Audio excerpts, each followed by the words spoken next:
प्रिय विद्यार्थियों, सुप्रभात। आज हम कक्षा 9th की हिंदी की पाठ्य पुस्तक का पहला पाठ, जो प्रेमचंद द्वारा लिखित है, का अध्ययन करेंगे। पहले हमें मुंशी प्रेमचंद के बारे में जानकारी प्राप्त करनी है।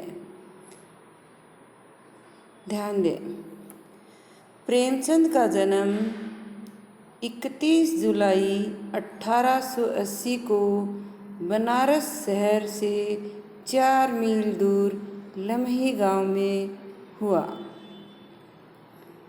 इनके पिता का नाम अजायब राय था। वे डाक खाने में मामूली नौकर के आधार पर काम करते थे, अर्थात डाक खाने में नौकरी करते थे, वह भी एक नौकर की। मुंशी प्रेमचंद के बचपन का नाम धनपत राय था। इनका बचपन अभाव में बीता। इनकी उम्र जब 8 साल की थी तो माता का स्वर्गवास हो गया। जीवन के अंत तक इन्हें विषम परिस्थितियों का सामना करना पड़ा। पिताजी ने दूसरी शादी कर ली, जिसके कारण बालक प्रेम व स्नेह चाहते हुए भी उसे प्राप्त न कर सके। बताया जाता है कि इनके घर में बहुत ही ज़्यादा गरीबी थी। पहनने के लिए कपड़े भी नहीं थे, न ही खाने के लिए पर्याप्त भोजन मिलता था। इनके साथ ही सौतेली माँ का व्यवहार भी बहुत खराब था। इनके पिता ने, अर्थात मुंशी प्रेमचंद के पिता ने इनकी शादी, जिसमें इनका मूल नाम धनपत राय था, 15 वर्ष की आयु में कर दी। इनकी पत्नी उम्र में इनसे बड़ी थी और सुंदर भी नहीं थी। पत्नी की सूरत और उसके जबान ने इनके व्यवहार में बदलाव कर दिया, अर्थात वे दुखी रहने लगे। इन्होंने स्वयं अपने लेख में लिखा है कि वह उम्र में बहुत ज़्यादा बड़ी थी। जब उसकी सूरत देखी तो खून सूख गया। यह वाकई इनके द्वारा लिखा हुआ है। और साथ ही उसकी जबान भी मीठी नहीं थी।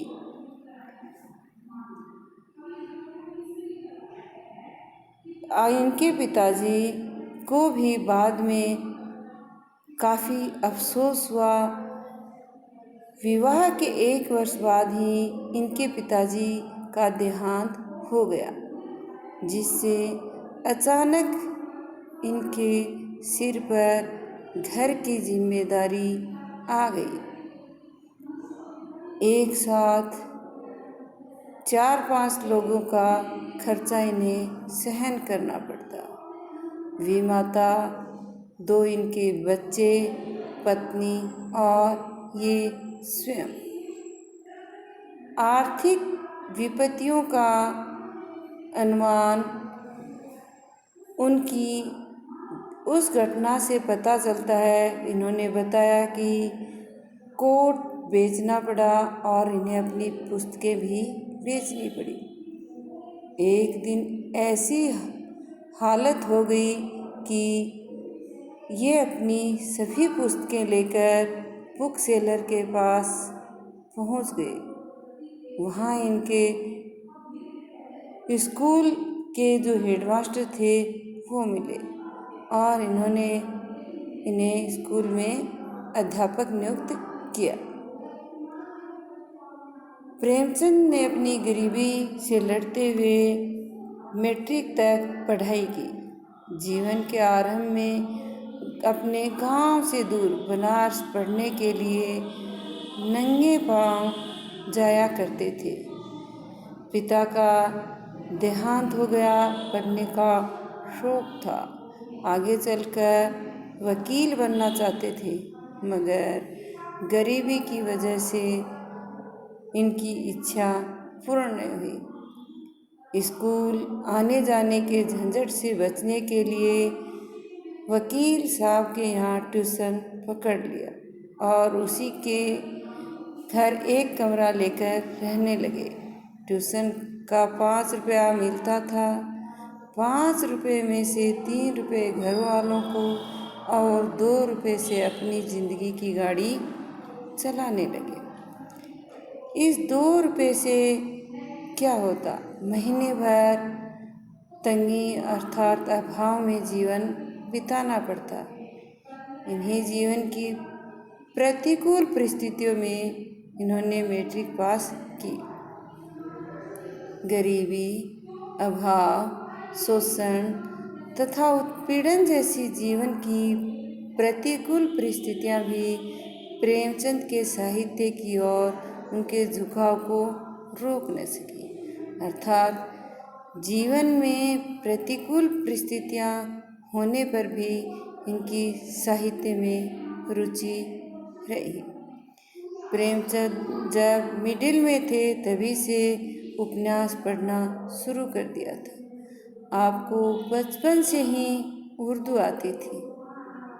उर्दू उपन्यास का उन्माद अर्थात ऐसी रुचि थी कि दुकान पर बैठकर ही उपन्यास पढ़ने लग जाते।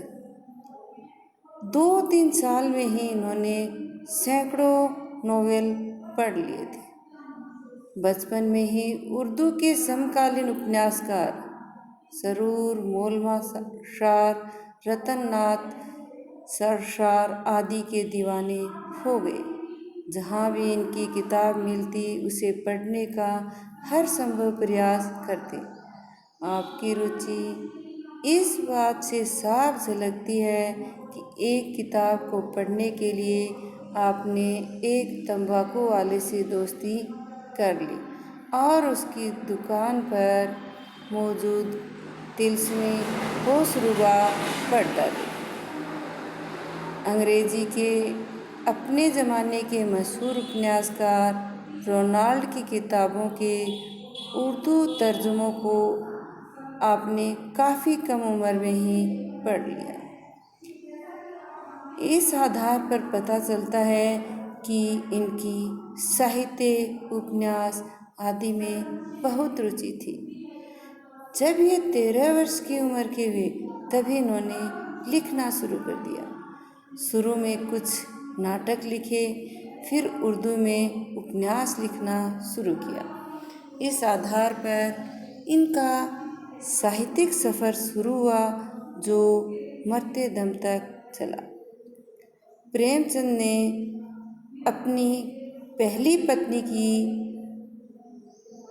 क्रूरता और वाणी की कटुता को छोड़कर अर्थात वाणी की कटुता इनको ध्यान में रखते हुए उनसे नहीं बनती थी, इसलिए वह उन्हें छोड़कर चली गई और फिर वापस नहीं आई। विच्छेद अर्थात अलग अलग होने के बावजूद कुछ सालों तक अपनी पहली पत्नी को खर्चा भी देते रहे। 1905 के अंतिम दिनों में आपने शिवरानी देवी से शादी कर ली। शिवरानी देवी एक बाल विधवा थी और विधवा के प्रति आप सदा से ही स्नेह पात्र थे। दूसरी शादी के पश्चात आपके जीवन में परिस्थितियाँ कुछ बदली और आय की आर्थिक तंगी भी कम हुई।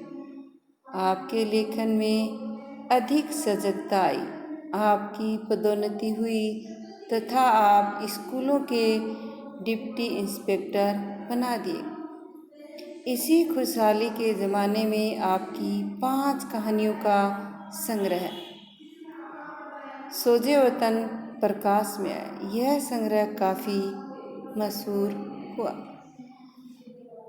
प्रेमचंद का व्यक्तित्व। प्रेमचंद सादा एवं सरल जीवन जीने वाले थे। जीवन में विषमताओं और कटुताओं से लगातार खेलते रहे। इस खेल को उन्होंने बाजी मान लिया और उसे हमेशा जीतना चाहते थे। अपने जीवन की परेशानियों को लेकर उन्होंने एक बार मुंशी दया नारायण निगम को एक पत्र में लिखा, हमारा काम तो केवल खेलना है, खूब दिल लगाकर खेलना, खूब जी तोड़ खेलना, अपने को हार से इस तरह बचाना मानो हम दोनों लोगों की संपत्ति खो बैठे। किंतु हारने के पश्चात पटखनी खाने के बाद धूल झाड़ रहे हो जाना चाहिए। फिर ताल ठोकर विरोधी से कहना चाहिए कि एक बार फिर जैसा कि सूरदास कह गए, तुम जीते हम हारे पर फिर लड़ेंगे, कहा जाता है। प्रेमचंद हंसोड़ प्रकृति के मालिक भी थे। विषमताओं में भी हंसते रहते थे। उनके मित्र के प्रति उदार भाव थे। सहानुभूति का भी अथाह सागर उनके मन में था। उनकी पत्नी कहती कि जाड़े के दिनों में 40-40 रुपये 2 बार दिए गए, दोनों बार उन्होंने वह रुपये प्रेस के मजदूरों को दे दिए। नाराज होने पर कहा कि यह कहाँ का इंसाफ है कि हमारे प्रेस में काम करने वाले मजदूर भूखे हों और हम गर्म सूट पहने। प्रेमचंद की ईश्वर में भी गहरी आस्था थी, लेकिन जीवन की विषमताओं की वजह से आशावादी अर्थात आस्थावादी नहीं बन सके। धीरे धीरे अनीश्वरवादी बन गए। एक बार उन्होंने जनेंद्र जी को लिखा, तुम आस्तिकता की ओर बढ़े जा रहे हो, जा ही रहे पक्के भक्त बनते जा रहे हो, निसंदेह से पक्का नास्तिक बनता जा रहा। मृत्यु के कुछ घंटे पहले भी उन्होंने जैनेंद्र जी से कहा था, जैनेंद्र, लोग ऐसे समय में ईश्वर को याद करते हैं, मुझे भी याद दिलाई जाती है, पर मुझे अभी तक ईश्वर को कष्ट देने की आवश्यकता महसूस नहीं हुई। प्रेमचंद ने अपने नाते के मामू के एक विशेष प्रसंग को लेकर अपनी पहली रचना लिखी। 13 साल की आयु में 1894 में होनहार वीरवान के फोत चिकने पात नामक नाटक की रचना की। 1898 में एक उपन्यास लिखा। लगभग इसी समय रूठी रानी नामक दूसरा उपन्यास, जिसका इतिहास था। 1902 में प्रेमा, 1904 और 5 में हम खुरमा हम स्वभाव नामक उपन्यास लिखे। इन उपन्यासों में विधवा जीवन और विधवा समस्या का चित्रण प्रेमचंद ने काफ़ी अच्छे ढंग से किया। जब कुछ आर्थिक चिंता आई अर्थात आर्थिक स्थिति में सुधार हुआ, तो 1907 में 5 कहानियों का संग्रह सोजे वतन की रचना की।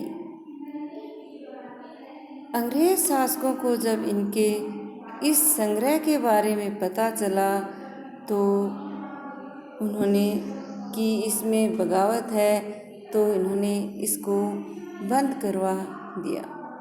इस समय प्रेमचंद नवाब राय के नाम से लिखा करते थे।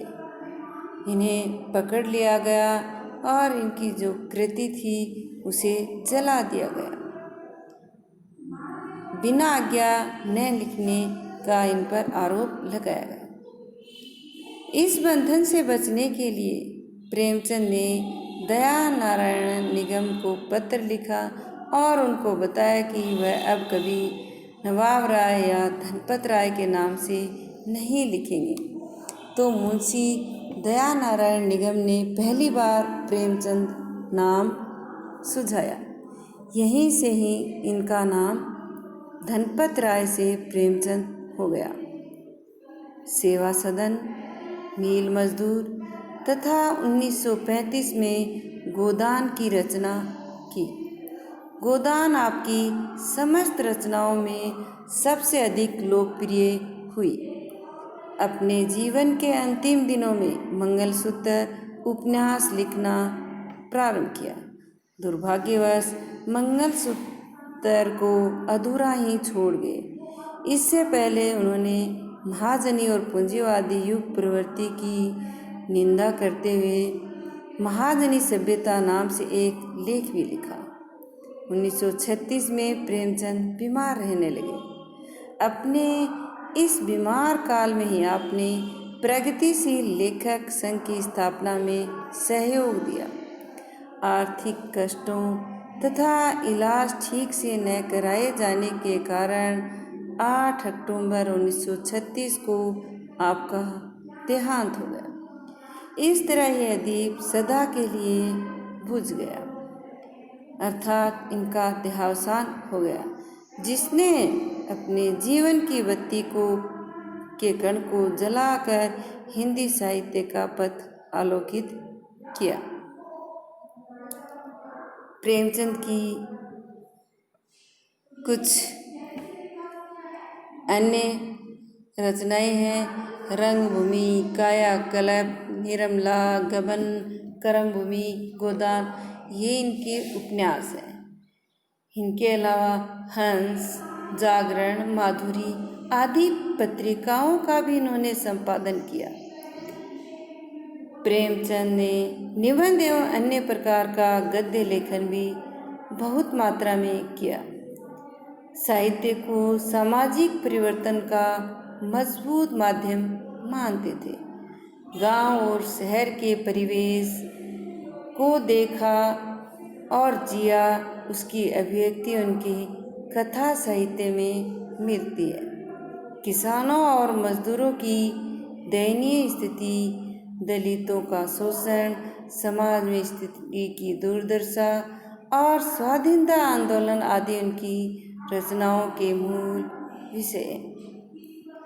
प्रेमचंद के कथा साहित्य का संसार बहुत व्यापक है। उसमें मनुष्य ही नहीं, पशु पक्षियों को भी अद्भुत आत्मीयता मिलती। बड़ी से बड़ी बात को सरल भाषा में सीधे और संक्षेप में कहना प्रेमचंद के लेखन की प्रमुख विशेषता रही है। इनके लेख की भाषा सरल, सजीव एवं मुहावरेदार है। इन्होंने लोक प्रचलित अर्थात संसार में जो प्रचलित शब्द हैं उनका कुशलतापूर्वक अपने साहित्य अर्थात अपने लेख में वर्णन किया है। हमारी हिंदी की पाठ्य पुस्तक का पहला जो पाठ है, 2 बैलों की कथा, इसका हम अध्ययन करेंगे। प्रेमचंद का जो परिचय विस्तृत रूप में बताया गया है उसे सिर्फ विद्यार्थियों को समझना है, क्योंकि इस प्रकार की एक कहानी के माध्यम से उनके जीवन के बारे में आसानी से समझ सकते हैं और अपनी कॉपी में सिर्फ जो पाठ्य पुस्तक में लेखक परिचय है वही उन्हें करना है, साथ ही साथ याद भी करना है। 2 बैलों की कथा है, इसके माध्यम से प्रेमचंद ने किसान समाज है और उसके बारे में और पशुओं के भावात्मक पशु है उनका भी अपने स्वामी के साथ लगाव हो जाता है, उसका वर्णन किया है। इस कहानी में प्रेमचंद ने बताया है कि स्वतंत्रता सहज में नहीं मिलती, अर्थात आज़ादी आसानी से नहीं मिलती, उसके लिए बार बार संघर्ष करना पड़ता है। इस प्रकार परोक्ष रूप में प्रत्यक्ष सामने और उसका विलोम शब्द है परोक्ष या विपरीत। तो परोक्ष रूप में यह कहानी आज़ादी के आंदोलन की भावना से जुड़ी है। इसके साथ ही इस कहानी में प्रेमचंद ने पंचतंत्र और हितोपदेश की कथा परंपरा का उपयोग और विकास किया है। अब विद्यार्थियों को दो बैलों की कथा पाठ का स्वयं अध्ययन करना है। वह आगामी कक्षा में हम इसको पढ़ेंगे। कठिन शब्द, विलोम शब्द और अन्य जो महत्वपूर्ण बातें हैं वो बताई जाएंगी। विद्यार्थियों साथ साथ अध्ययन करते रहो, क्योंकि काफ़ी समय तुम्हें विद्या से अलग अर्थात शिक्षा से अलग रहना पड़ा है। इसलिए पुनः अपने क्षेत्र में आ जाओ और अध्ययन करो।